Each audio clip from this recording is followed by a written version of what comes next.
So let us briefly repeat what we were talking last time. We began talking about.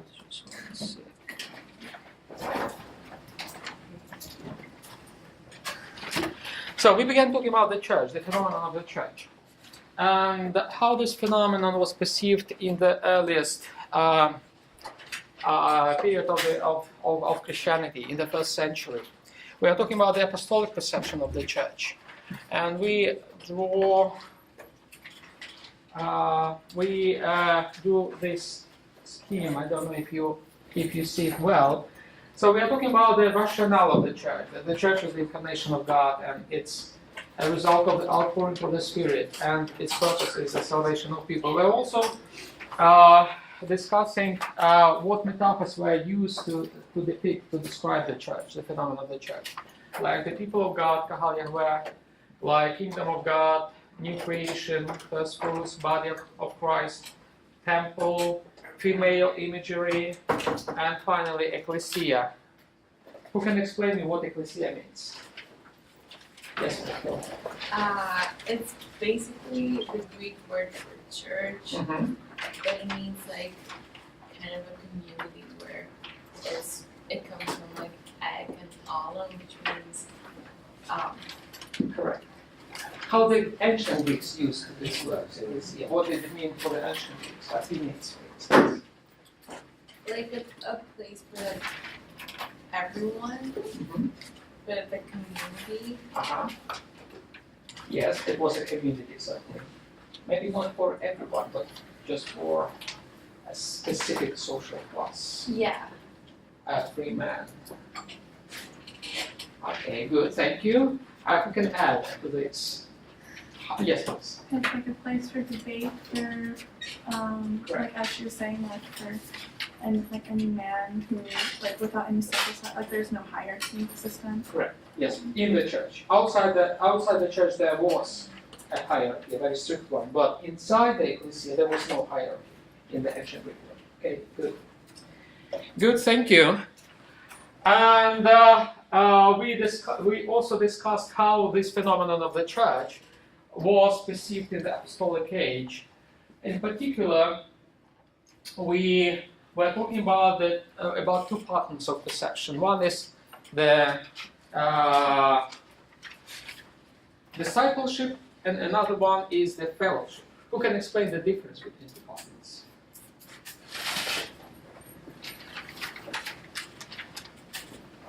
Discipleship is more like a one-on-one experience. Correct.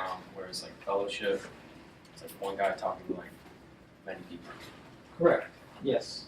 And it is based on faith. Yeah. Correct. Yes. I just should add to this that there were two perceptions of the idea of unity. Unity of the church was regarded essential, substantial for the church. Unity of the church was like a synonym for the church per se. So it was extremely important. But there were two perceptions of unity. According to one perception, unity was something that that is already here and which should be preserved. There is already a community. That community has unity, features unity, and that unity is a great value and should be preserved at any price. Therefore, this perception of unity resulted in a conservative attitude to the community. So this perception of unity essentially conserved a community.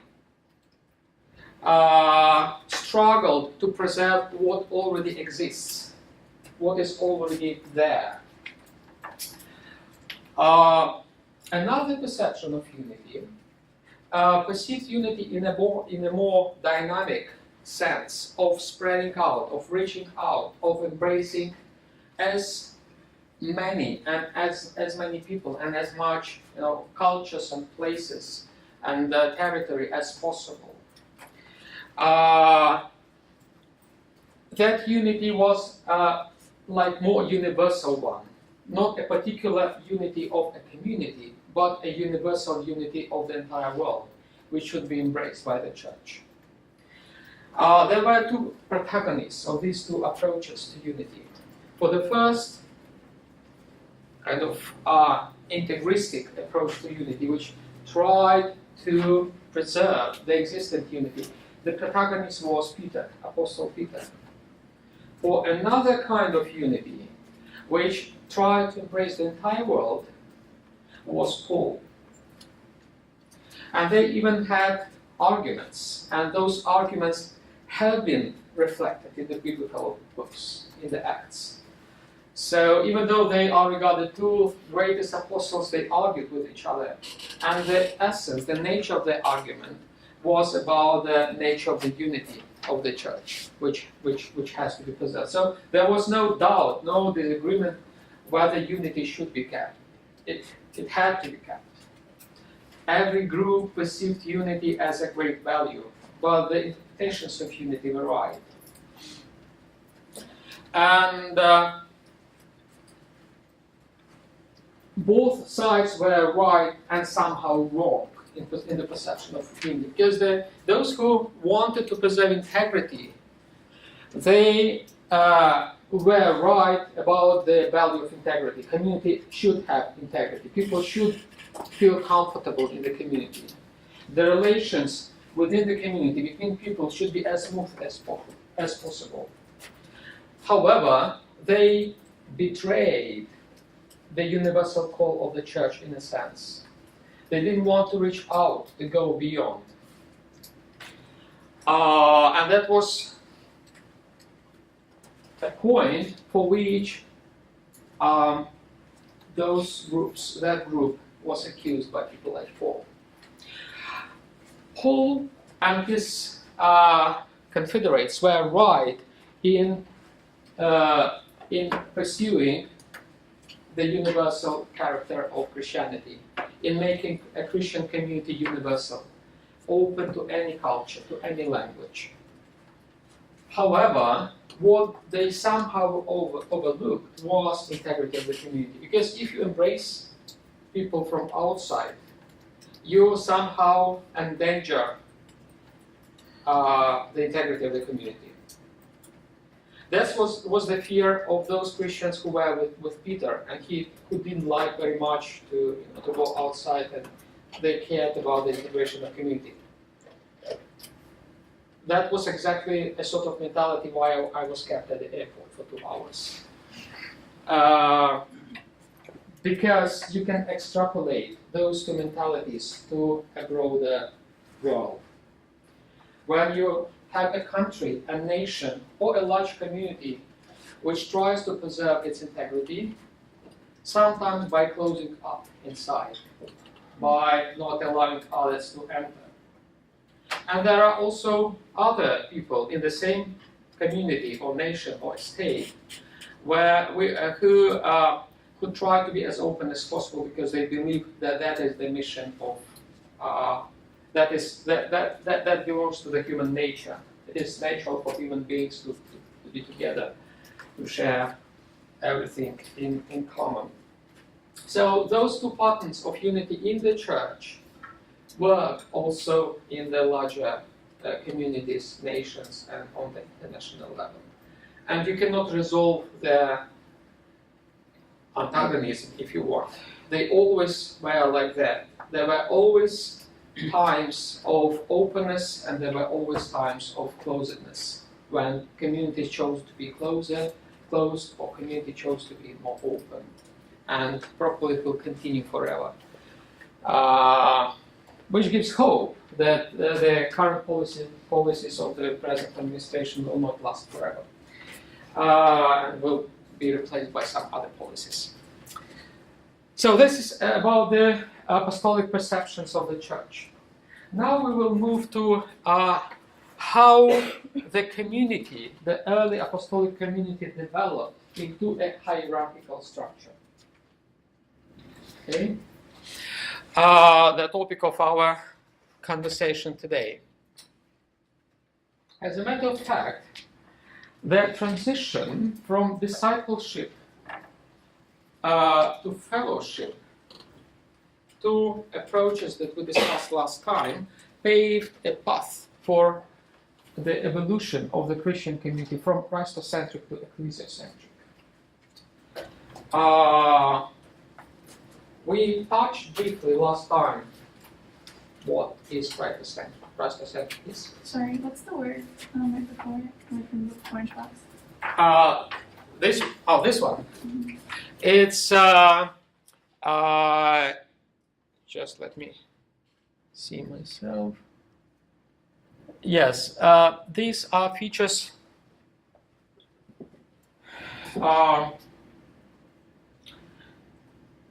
Yeah, it's yeah.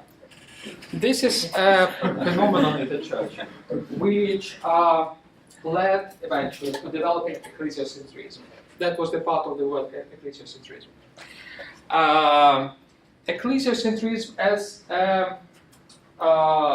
a result of closing down the community on the one hand, and on the other hand, as a result of transformation of the discipleship into fellowship. When a community loses its leader, who died, as for instance the case of Christ, who died, resurrected, and went up. But the community didn't have the leader of this community anymore inside the community. It turned into a fellowship of those who remembered Jesus and who came in his name to commemorate him. And that community turned into a sort of fellowship which became self-sufficient. Sometimes it lost touch with Christ himself. Well, they still remembered him, but they were actually sometimes busy with all their own concerns and problems, and turned into a self-sufficient entity. That's what we call ecclesiocentrism.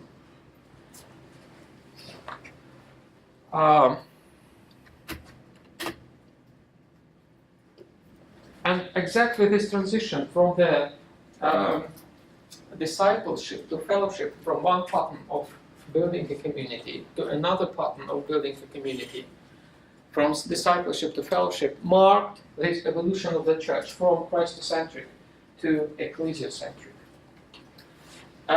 When a community was concentrated on the personality of Jesus, to a community which is concentrated on itself, even if in the name of Jesus. Do you feel the difference? It's like we gather in the name of Christ, but we are really fine without Christ. I mean, we can survive, we can live without Christ, we develop our own rules, we develop our own rationale of our being together. And sometimes those rules and those rationales, they don't require Christ.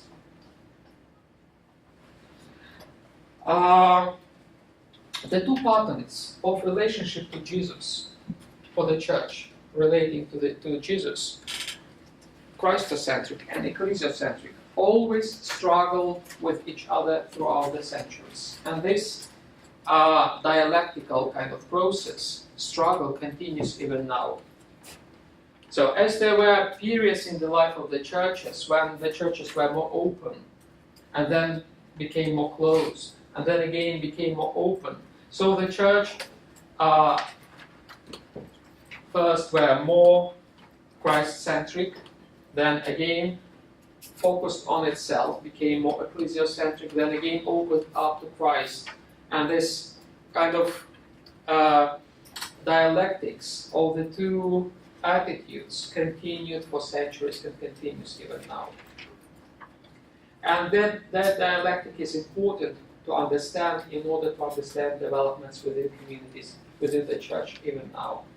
And I think you can even, if some of you belongs to a community, you may be probably able to guess whether your community is ecclesiocentric or Christ-centric. Okay? Whether your community is more closed to preserve its integrity, or it's more like open up and more outreaching. Okay, is this clear? So these two attitudes always exchanged each other in the centuries: Christ-centrism, ecclesiocentrism. Any question regarding this? Yes.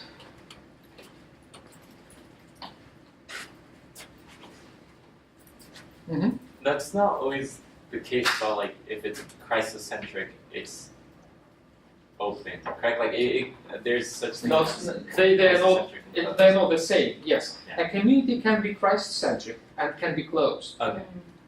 right? Christ-centric and can be open. It can be ecclesiocentric and can be both, closed and open. So those are different factors that describe a community. Yeah, it's a good question. Thank you. Right. So from this evolution of the church from the discipleship to fellowship, from more Christocentric to more ecclesiocentric, developed. This evolution produced the first hierarchy. The idea, the concept, the principle of hierarchy emerged as a result of this transformation of the community. Because when the church, the early apostolic community, had Jesus Christ in the middle, when the apostles had Jesus Christ and saw him and conversed with him and so forth, Christ was obviously a leader of the community. There were attempts among the apostles to get promoted. You probably remember those stories from the Gospels when some apostles, or they asked for a mother of two apostles approached Christ and asked for her sons to be promoted within the community. And those attempts were immediately rebuked by Christ. And Christ himself did not play a leader of the community. Actually, what Christ did, he reversed the hierarchy which is normal for any community. In every community, the hierarchy, every community is built like a pyramid. The leader of the community is on the top, leader. Okay, and other members, they go down. They constitute a hierarchy. This pyramid applies to any community, including the state, including the largest state of the time, the Roman Empire. The Roman Empire was the largest pyramid ever, with the emperor on the top of this pyramid, and then the hierarchy of clerks, of different senators, nobility, soldiers, merchants, then peasants, slaves eventually. That was a strictly hierarchical structure. The ancient society was absolutely hierarchical. The hierarchy was in the core of their mind. It was something which was never discussed. It was taken always for granted. In this hierarchy, men were always above women. Adults were always above children. As free people were always above slaves. And this hierarchy was regarded natural. People were slaves because they were born slaves. Women, and because of that, they were inferior to those who were born free. Women were always below men because they were born women. And no one questioned this hierarchy. The more money, the more kind of prominent birth you had. Well, birth came first, money came second always. The more advanced, the higher you were in the hierarchy, in this pyramid of the society. And essentially what Jesus Christ did when he was born, what God did when he became incarnated, he completely reversed this hierarchy, this pyramid. He made it like this, and he put himself here on the bottom of the hierarchy. So according to the Roman mentality, God, who became man, would be on the very, very top of the pyramid. He would be above the emperor. Actually, the emperors were regarded gods. They were venerated as gods. But God chose to be born in a very obscure, low-profile place of the Roman world, in Judea, in a very low-profile family of a carpenter. He was not even born in a proper house, as you remember from the gospel story. And that's exactly to emphasize that he chose to be on the very lowest level of the social life in the Roman world. He chose to be at this point, which reversed the entire pyramid of the Roman world upside down. Okay? And when the apostles tried to climb the hierarchy as they imagined it within the community, apostolic community, Jesus immediately rebuked them. And he said, if you want to be first, you have to be the last. If you want to be closer to me, you have to be down here, not up here. Okay? So that was a complete reversal of the mentality, of the logics, hierarchical logics of the Roman world. And essentially, when the church began developing without Jesus, when Jesus died, resurrected, and ascended to the heaven, the community, the ecclesial community, continued developing according to this logic somehow, but it increasingly interacted with the Roman world. And eventually it clashed with this mentality, the Roman mentality.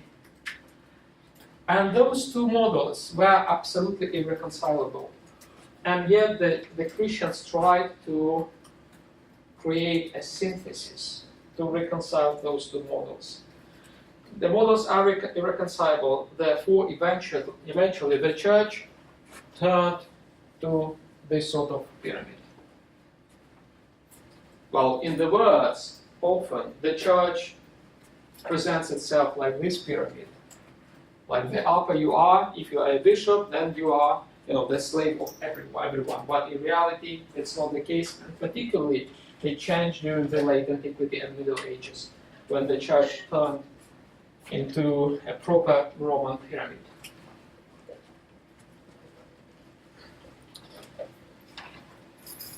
Okay, is this clear? Yes, please. So when you turn back into the regular Roman hierarchy, you have like your royalty at the top.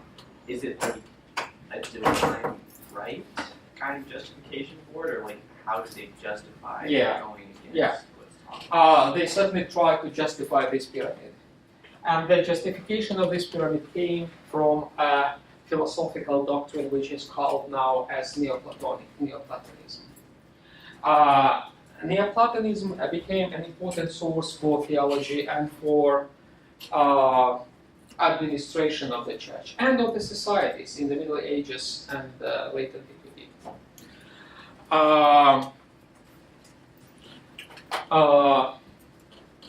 As you can guess, it grew up from Platonism, from the teaching of Plato. Does someone know about Plato? What you have heard of Plato? Yes, please. He was an ancient Greek philosopher. Exactly. And what he talked about? He talked about issues like justice and community and what is basically about mostly philosophical values of morality and society. Good.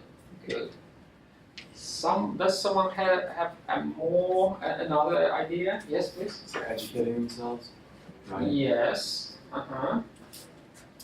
Anything else about Plato? Who is the philosopher number one in the world? Actually, because every other philosophy came from Plato. What do you know? What else do you know about Plato? What you said is correct. Something else. Yes, go ahead. He wrote about Socrates. About? He wrote about Socrates. And Yes. He was his understudy student.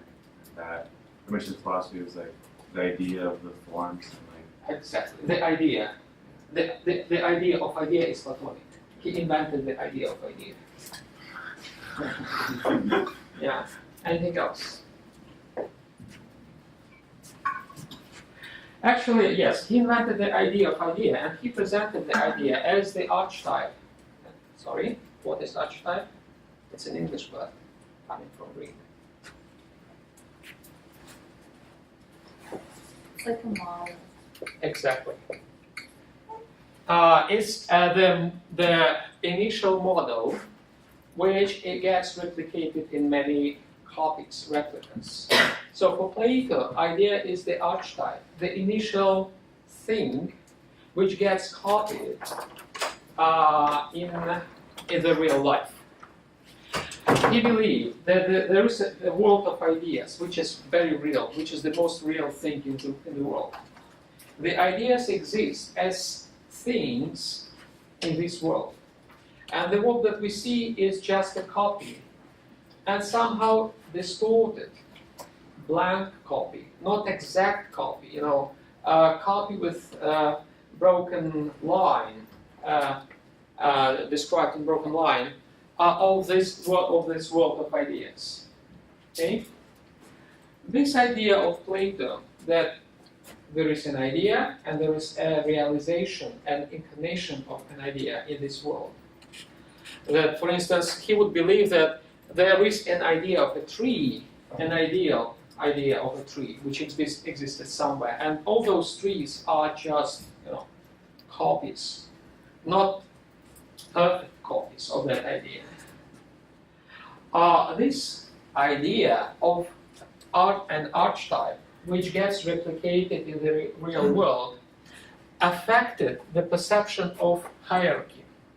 The Neoplatonic philosophy, which developed on the basis of Plato in our era, approximately, it became particularly popular in the 3rd, 4th, 5th centuries. It became Christianized. Christianity adopted Neoplatonic philosophy. And it stated that there is an archetypical hierarchy in the world, in the heaven, with God on top of that hierarchy, with angels below this hierarchy, with archangels, angels, and other forces constituting a hierarchy, pyramidal one, this one. And exactly this hierarchy became a prototype, archetype for the hierarchy in this world. That's why every single hierarchy that we have here on earth is just a reflection, a copy of that superior upper divine hierarchy. Is this clear?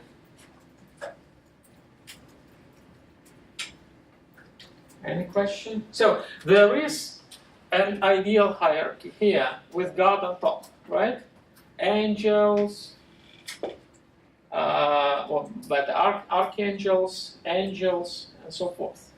And this became a prototype, archetype for the hierarchy in this world, with the empire reflecting this hierarchy. The Roman Empire reflected this hierarchy, so that the emperor here reflected the position of God in the divine hierarchy. All the strata, layers of the society reflected the layers here. So if you were born patrician, it meant that your position in the society reflected a certain position in the divine society, and should be respected by everyone below you as they respected the divine hierarchy. Okay? Neoplatonism became extremely important in justification, legitimization of the political and social and ecclesial hierarchies here in this world. Because this model applied not just to the Roman Empire, it became applied also to the church. Okay? Is it clear? Any question? So the influence of the Roman world became crucial for the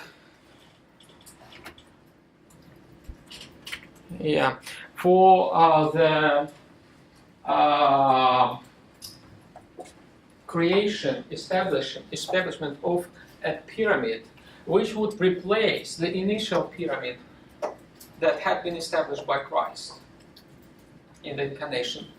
So that this pyramid went upside down again to its normal, as it were, Roman model, with the head of the pyramid being on the top, and then the prestige of the pyramid coming down from up to down.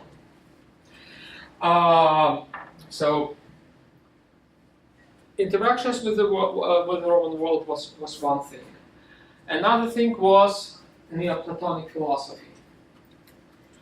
Another thing was the transition from discipleship to fellowship, from Christocentric mentality to ecclesiocentric mentality, when the structures of the church became sometimes more important than Christ himself. Okay? There was also another factor that the initial inspiration that the Christians had became routinized. The sociologists of religion speak about routinization of charisms. When whatever inspires you in the first instance then gets kind of a routine. You do it again and again, and it loses this inspirational motivation. It turns into a routine. That's what happened to the church.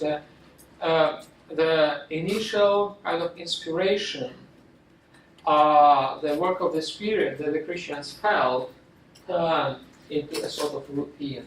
And this probably was one of the earliest steps towards the reversal of the pyramid. Routinization of charisms. Another, yes, this routinization of charisms and hierarchization of the church as a result of interaction with the church, with the hierarchical society, led to emergence of new institutions in the church, like the institution of a bishop. A bishop initially was a servant, was an office that passed from one person to another. People were elected for bishops, and people could be elected for bishop just for 1 or 2 years, and then they became ordinary members of the church again. But gradually, this office became more stable and more hierarchical, and this phenomenon, this transition of the office of bishops from a serving to the one which is being served, has been called mono-episcopacy. It was introduced by a saint who lived in the 2nd century, Ignatius, the bishop of Antioch. He never pretended to enjoy power and to accumulate more power. His concerns was the preservation of the unity of the church. He wanted to answer to the questions, challenges that emerged in the church. And his answer to those questions, challenges, was to increase the role of a bishop. So the challenges of the church became another factor that contributed to the formation of hierarchies, to the transition of this pyramid to this one. Yes, please. Can you explain again what does that word mean? Mono-episcopacy. Well, Again, it consists of two Greek words. Probably you can guess which both words are they. Monos means the only, and episkopos, essentially episkopos, bishop. Episkopos is bishop. Episkopos means the one who observes, an observer, someone who takes care. With all those evolutions, transitions from discipleship to fellowship, from Christocentrism to ecclesiocentrism, from this hierarchy to that hierarchy, the role of a bishop increased and turned to a bishop accumulating all power in the church. In the same way as the Roman emperor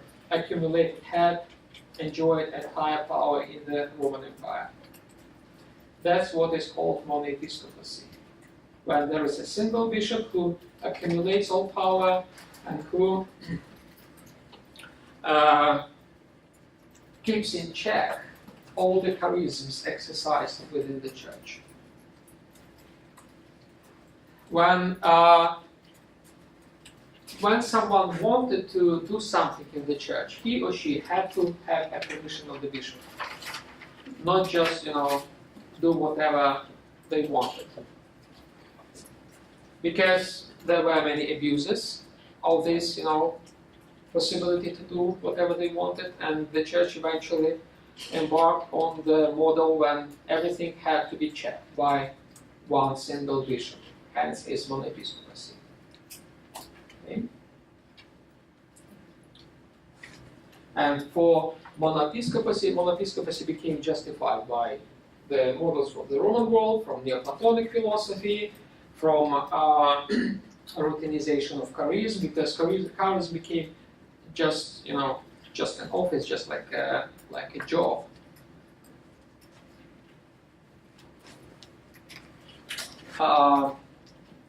I'm using the word charism, and I assume that you would understand this word, but do you? Who can explain us what charisma means? Or charisma, it's a Greek word, charisma, and in English it is charisma. We say charismatic person, what does it mean? Yes.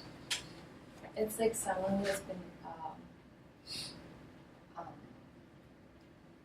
gifted. Mm-hmm. It's a gift. So, So someone who had the chance to like be, I don't know, not like others. Somehow, right?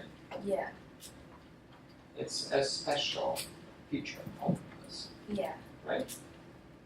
Good, thank you. Any other guess? What is yes? Like inspire other people. Inspiring other people, yes. Other guesses. What does it mean to be a charismatic person? Being likable. Yes, yes. Or sometimes they fear by others. Sometimes fear can inspire, or can move people, in a bad sense, but works like that. Yes, charism is a personal ability to inspire other people, but this inspiration for other people comes from when a person gets inspired, him or herself. And then this inspiration comes either from other people, from the nature of this person, or from God. When it comes from God, it is a gift. And that was a feature of early Christianity. People got imbued with the Holy Spirit that could speak tongues, in different tongues, could heal people. That was charismata. Charisms, gifts they received from God. And when they taught other people, when they healed other people, eventually became a sort of routine, a sort of everyday duty. It lost this inspirational sometimes element and turned into a hierarchy of relationships. When I do healing or when I do teaching as my job, I somehow become superior to others whom I teach. That's how my charism of a teacher makes me, promotes me in this pyramid of hierarchical pyramid, moves me up in this pyramid. Okay? That's a result of the routinization of charisms. And that's how monoepiscopacy emerged, because bishops, the job of bishops was to teach, to exercise charisms and to control charisms of others. That's how they became kind of people number one in the church, which in its turn contributed to hierarchization of the church. Okay? And again, what we are talking about does not apply only to the church. It applies to many other settings, to a business, to a corporation, to a society. That's how societies become hierarchical. That's how businesses grow hierarchical. Somehow sociologists, they established those rules, and they extracted those rules from their studies of the early Christian community, and they applied those rules to other situations, other settings, societies, businesses, and so forth. And it appears that those rules work also in the non-Christian environment, in the secular environment. Okay? As a matter of fact, what I will ask you to do for the next seminar, we can say it now, on Thursday, is to explore different models of hierarchy in your own setting. How do you understand hierarchy? How you see the hierarchy works or doesn't work in what you know, what you've seen, what you have experienced. Okay? I will ask you to read the next chapter in the book which you have, Meta-ecclesiology. It's the chapter called Hierarchy and Symphony. And to apply that reading to your own situation. So bring up your own ideas about hierarchy. How do you understand hierarchy? What is that in your understanding? What is your experience of hierarchy? What you appreciate about hierarchy and what you disagree regarding hierarchy. Okay, this is clear?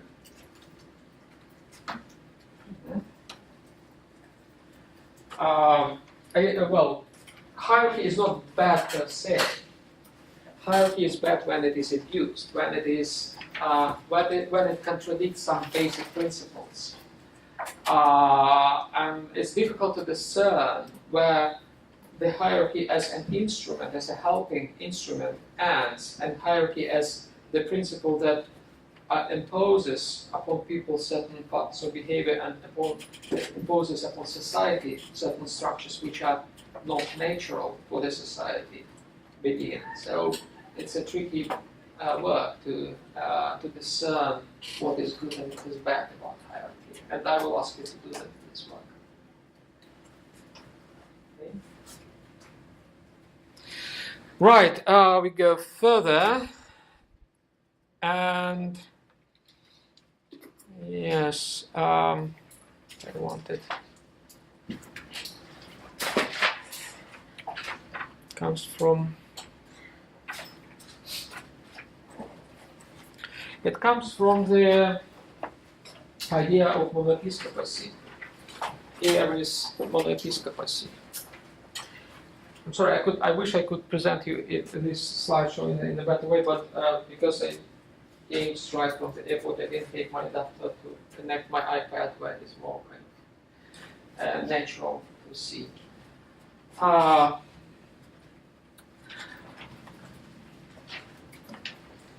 So the hierarchy gives birth to the idea, to the concept of a tradition.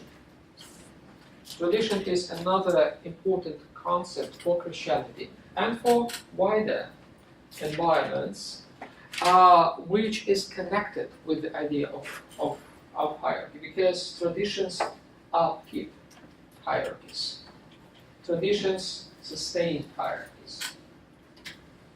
The hierarchy survives, gets reproduced on the basis of traditions. And again, traditions per se are not bad. Traditions preserve integrity of a community. Remember, two perceptions of unity of the church.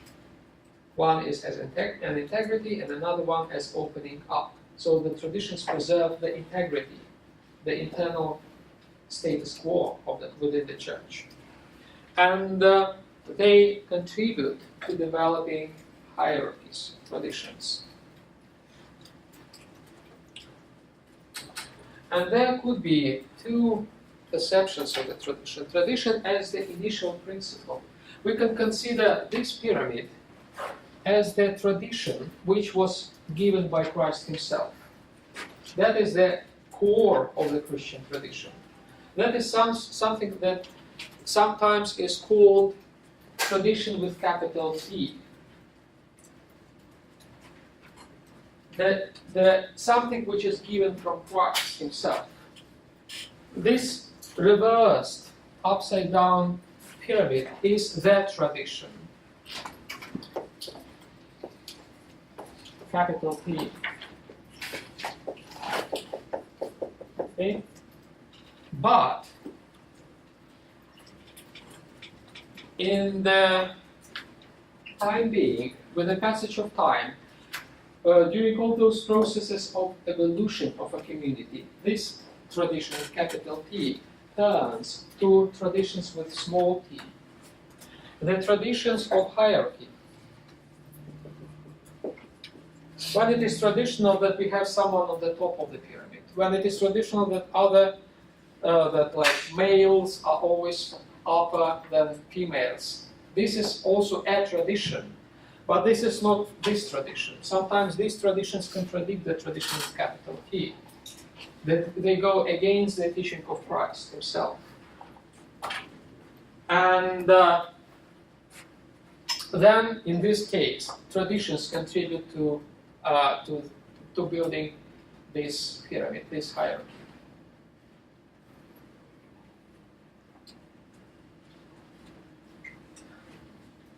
You will face many times in your life, in your professional life, and not just professional life, a situation when something that you disagree fundamentally with is upheld because it is traditional.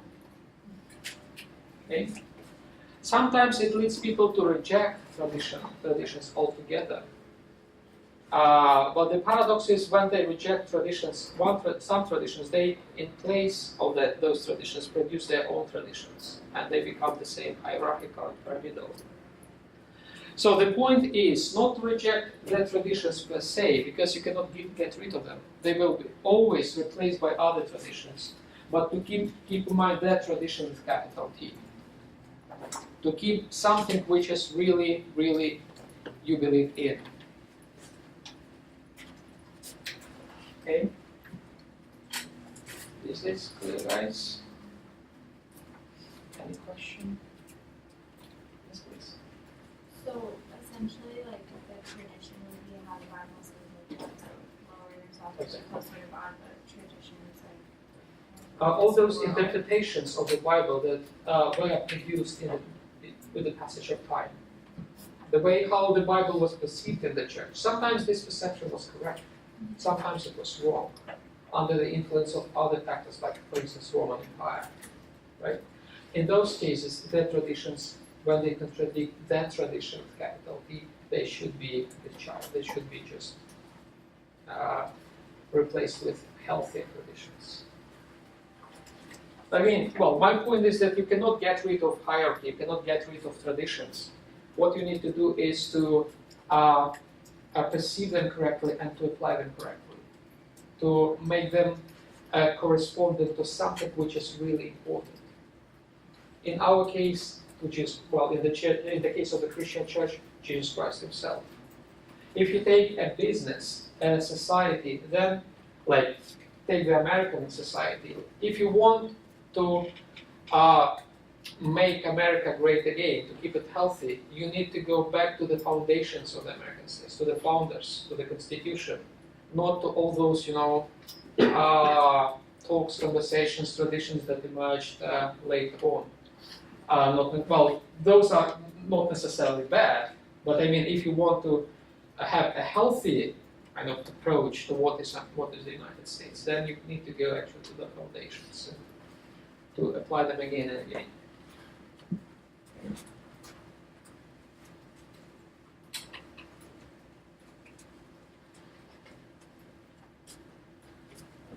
Right. Any other question, guys, regarding this? Would you agree or disagree with us? Yes. I'm sort of confused. So, when you say that, like, to perceive and apply traditions correctly, that's only possible if you go back to the first foundation, right? Yes. That tradition. Okay. It means that that tradition with capital T sometimes is embodied in texts or in oral traditions. Well, in the case of the Christian Church, that is the Bible. That is the embodiment of the tradition with capital T. In the case of the United States, that is probably the American Constitution or Declaration of Independence or Gettysburg speech by Lincoln. All those foundational texts for the American society, right?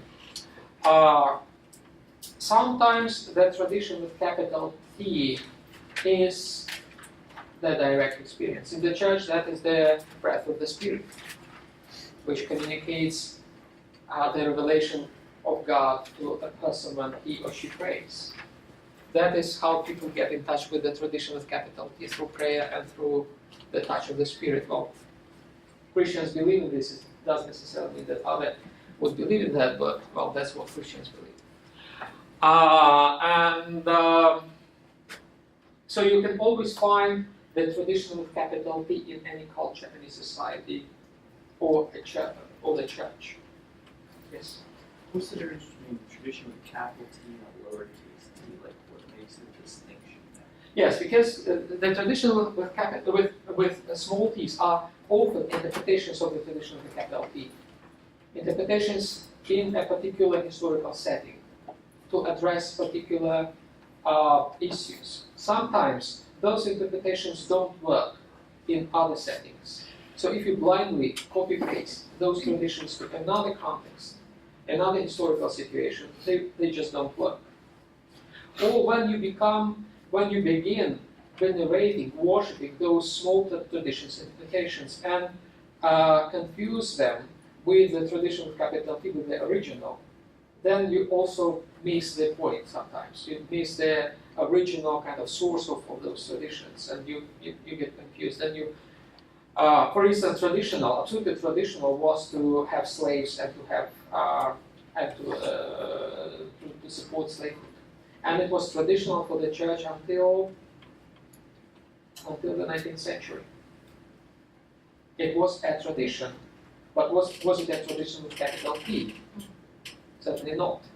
But it was a tradition with small t, which was upheld from generation by generation. Generations even tried to explain slavery by the Bible, by reference to the Bible, to the traditions, because that's how our ancestors lived. And that was a tradition, but as we understand now, it was a tradition with small t. So tradition with the capital T is like foundational? Yes, exactly. It is always foundational. That's why we say that in the Christian church, the tradition with capital T is the Bible. In Islam, it is Quran. Okay? Is this clear, guys? Or if you take Judaism, for instance, also there is Torah, the Bible, the most important text, and there are interpretations like Midrash, like Talmud, other books that were written in reflection on the Bible, but their value of those interpretations are often relative, and they should be always checked against the source, the tradition of capital T. Okay?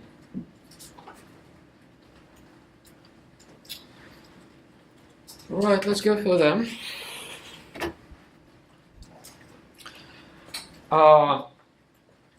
Another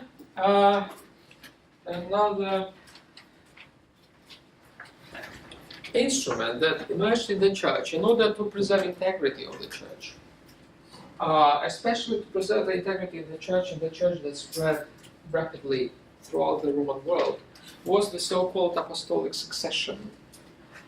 Apostolic succession was suggested as an important element of the church life, approximately also in the 2nd, 3rd centuries. The reason of apostolic succession, to introduce apostolic succession, was to preserve the integrity of the Christian community with the apostolic age, to preserve the interruptedness, or better, non-interruptedness, right? Without interruption. The process, the smoothness of this evolution of the Christian community through the centuries. And the bishops were supposed to upkeep, to preserve the apostolic succession. First, in the matters of doctrine, the doctrine of the church had to be passed to another generation, to the next generation without alterations. That was the apostolic doctrine. It was meant to remain unchangeable. The same applies to the church structures, so that the apostolic succession was applied in a narrow sense as a succession of bishops. When a bishop makes other bishops, and they all have a succession, a line of succession that go to apostles. So the apostolic succession was introduced to preserve the integrity of the community and to allow the community to develop further, to spread throughout the empire, so that the structure would not be chaotic. The further it would go, the more complicated it would become, the integrity to be preserved in this structure. And the apostolic succession secured this preservation of integrity. This in turn, well, that's why, say in the Catholic Church or in the Orthodox churches, every bishop would theoretically, not practically, but theoretically say what is the line of succession from one bishop to another bishop up to the apostolic age, to the apostles who made first bishops, who produced first bishops, consecrated them. And then every single bishop, every next bishop would produce other bishops, and those lines remain uninterrupted up to our time. That is the idea of the apostolic succession in the Catholic and the Protestant churches, and the Orthodox churches, Because regarding the Protestant churches, one of the accusations from the side of the Catholics and Orthodox regarding the Protestant hierarchies is that they were interrupted during the Reformation. And that's why there is no this apostolic succession in the Protestant churches. The apostolic succession produced those lines of bishops as a response to the church becoming more complicated. The modern theory about complex systems envisage that the more complex a system becomes, the more hierarchically it should be perceived by a person. When I see in front of me a complex system, I try to conceptualize it in a way that it turns to a hierarchy. It doesn't mean that the system per se, not my perception, but the system per se is complex. It can be a kind of network. But in our perception, when we try to rationalize a system, it turns hierarchical. That's what happened to the church when it spread through the lines of the apostolic succession to a complex system. Then it turned in a perception of the church's members into a complex hierarchy. The church became hierarchical. And from the human perception, it actually became a hierarchical structure. The humans created hierarchy within the churches because the church became complicated. So that was another factor that contributed to the development of hierarchies in addition to the contacts with the Roman Empire, to Neoplatonism, to routinization of charisms, and all those things that we've mentioned. So that was another thing. The churches became complex. The communities spread throughout the Roman world. And the more complex they became, the more hierarchically they were perceived by the church members. Is this clear? Would you agree with that? Anyone to disagree? You're most welcome.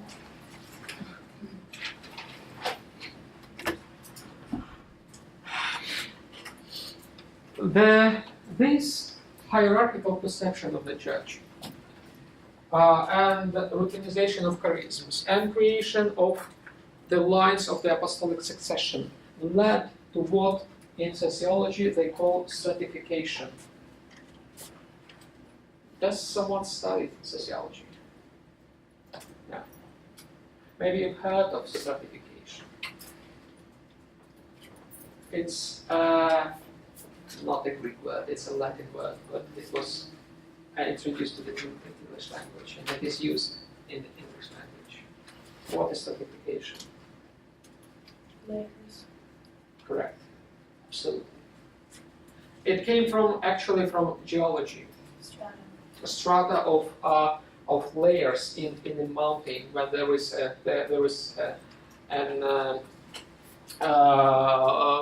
volcano burst, then the layers of the stones, the different minerals, they lay down in layers, and those layers are called strata. From the Latin stratum, a layer. And the same works. What works in geology works in sociology, in the human societies. Human societies are structured. They have classes. Well, strata are essentially classes in the human society. Until recently, the society was divided according to classes. Well, still, if you go to Britain, for instance, which is probably the model of a society divided by classes, even though they say there are no classes, and there are indeed no classes, but there are. It is highly how do you call it? A society with surviving classes, class mentality. If you go to India, the castes there, right? They are classes.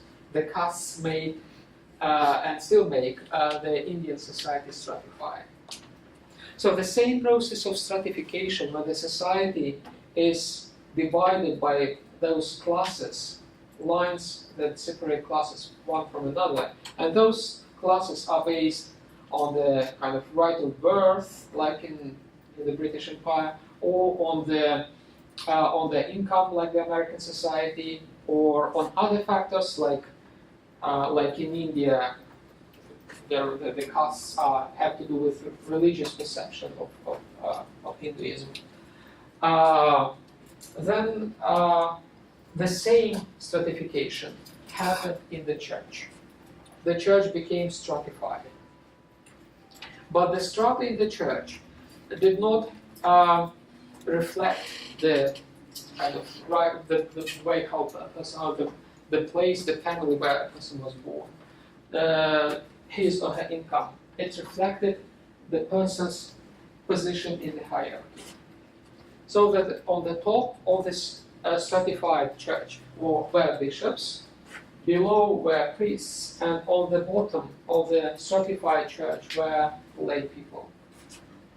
And throughout, until recently, until actually the Reformation, the church was structured very strictly according to this rule. So that on the top, on the very top in the European medieval society was the Pope. Then there was Curia, then bishops, then priests, and then lay people, who were regarded as kind of inferior members of the church, the lowest members of the church. Certification within the church happened as a result of all those processes that we've just described. It became a result of hierarchization of the church becoming hierarchical. Only recently, after the Reformation, and we should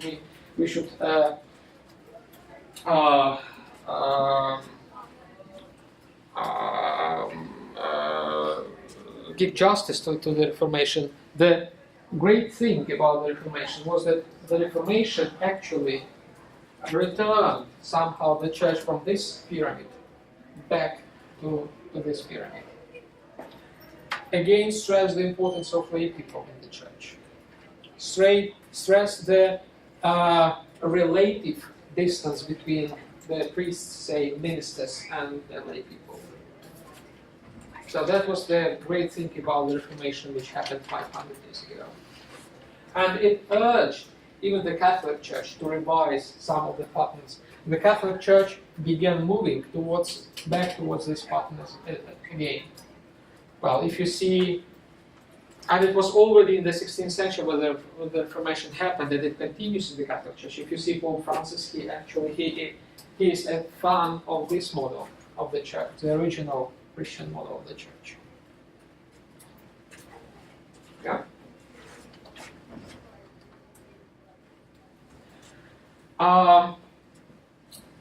So the stratification within the church became a result of hierarchization. It contributed to the stratification in the societies, traditional Christian societies. The traditional Christian societies, especially in the medieval Europe, they already had classes like kings, nobility, clergy, and lay people. But this stratification was even enhanced by the church. The church served as a model for the society. And on the other side, the church also absorbed some models of hierarchy for itself. There is an interesting study about from which classes in the medieval society were most saints. And this study shows that most saints came from the upper layers of the medieval society, and much less saints were recognized as saints among peasants and non-nobility. Most saints were from noble families, kings, all those people. Because that means that even the most important thing for the church, who is the saint, had to do with this perception of the classes in the society. It was stratified. Even the saints, proclamation of saints, was stratified. Okay. Yes? Does that continue even today? Not really. No, it changed. As I said, after the Reformation and after modernization of the societies became less hierarchical, less stratified. It doesn't mean that those divisions between classes and strata have disappeared. But what happened? Hierarchy became relative. It's not anymore something which is embedded in the human nature and society. It's something which is convenient for us. We just agree to have a hierarchy in this university, right? We elect the president, or in a society we elect the president and elect the members of the Congress. And a person gets a certain place in the hierarchy because we elect him or her. It's a sort of agreement among us that someone will be promoted. And this has reduced significantly the hierarchization in the societies and in the church. So the hierarchies still exist, but they are not traced from the divine hierarchies like in the Middle Ages. They do not anymore reflect the hierarchy of God and angels. They are just convenient. That's how our democracies work. Our democracies are hierarchical. but we create those hierarchies, and we decide who is to be on which level in those hierarchies. Would you agree? Or disagree? So if you want to reflect more on this, you can. I will ask you to write about this for the next for Thursday. If someone wants to pick up this particular topic, but as I said, you can pick up any topic relevant to hierarchy. You can take any, you may have any take on this issue. Okay.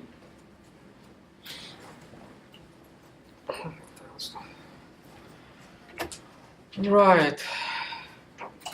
Eventually, the concept of hierarchy, the concept of the transformations of the pyramids led to the question, who is on the very top of the pyramid?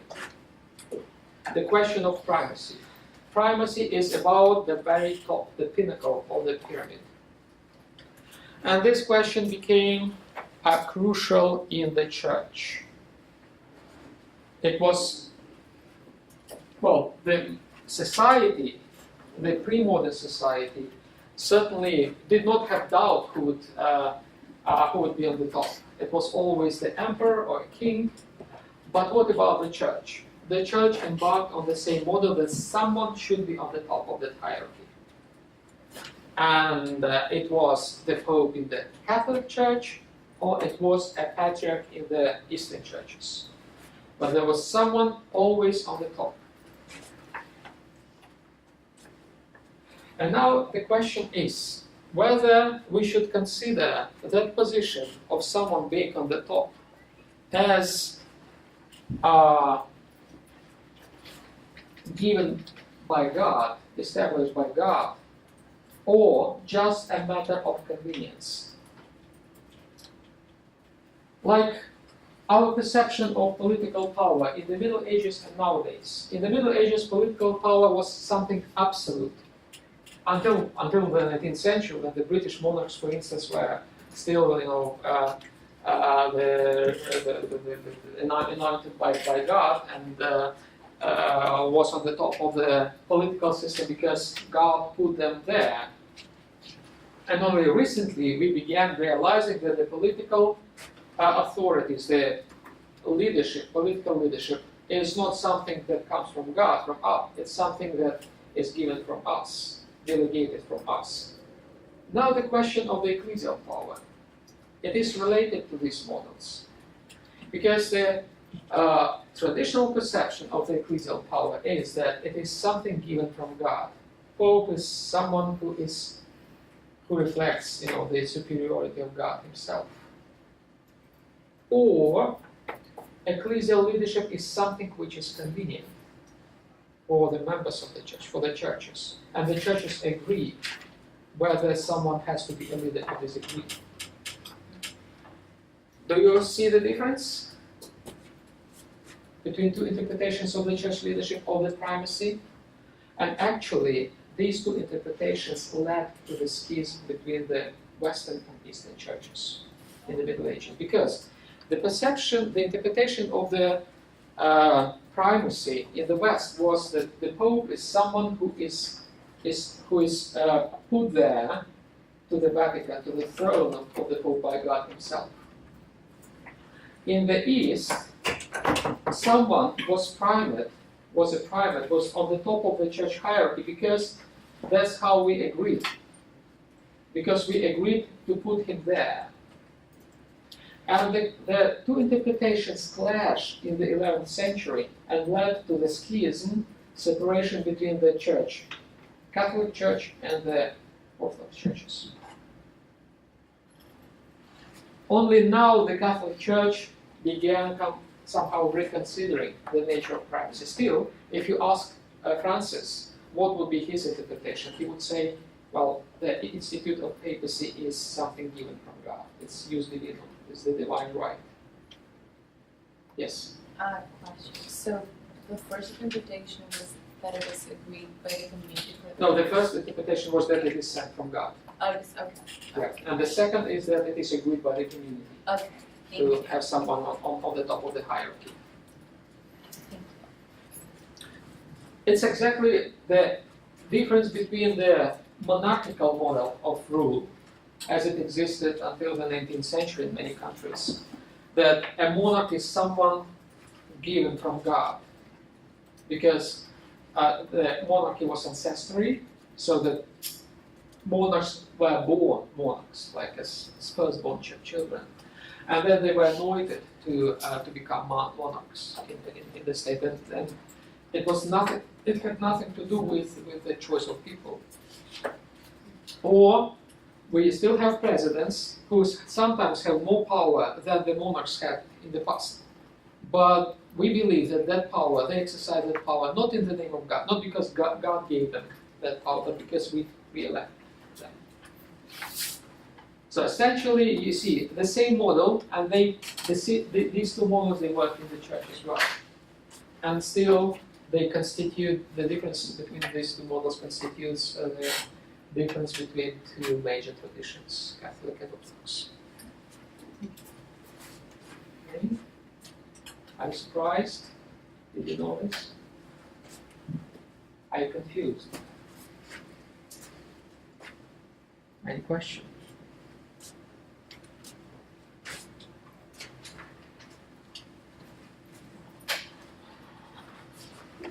Yeah. So, as I said, the interpretation of primacy led to the schism between the churches of East and West, which means that sometimes, yes, please, go ahead. So what's the exact definition of primacy? The definition of primacy: who is on the top of the pyramid of the church? Who has this utmost, highest position in the hierarchy? Primacy is possible because there is hierarchy. Primacy is impossible without hierarchy. Okay?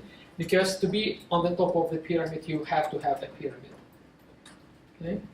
You don't have primacy in a network. A network is an alternative to pyramid. Therefore, there are no kind of primates in the network. Well, networks can be somehow hierarchical, as you probably know. And especially, we can perceive networks hierarchy because that is the nature of our perception, as I said earlier. The more complicated systems become, the more hierarchical they appear to be. But hierarchy always presupposes primacy, and when there is a primacy, there is always a hierarchy. Primacy grows from hierarchy. And hierarchy and primacy, they are both features of a society and of the church. And in the church,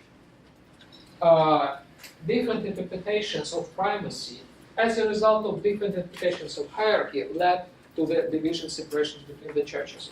Which means that the separation between the churches, the Christianity is fragmented because of different interpretations of the power structures and because of different functions of the power structures.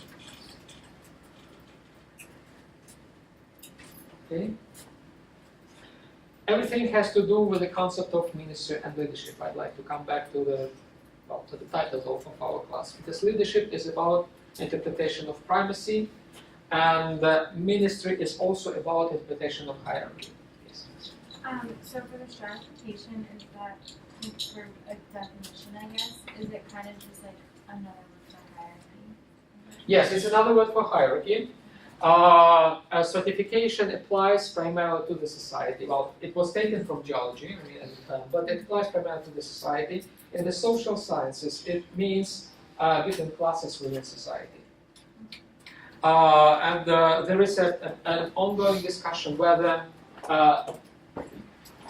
a society can survive without stratification, or whether stratification is pertinent to any society. The question is whether a society can be absolutely equal, just, or the society will always have classes. In the Marxist perspective, it means whether the society may have, say, equal incomes, whether it can be absolutely just, something that the communists try to build. and it led to, well, to catastrophes. The communists failed to build such a society. They failed to overcome stratification of the society. They created their own strata, which became much more horrible than the ones they tried to replace. So that is still a debatable question. And if you want to address this question, you're most welcome, if you want.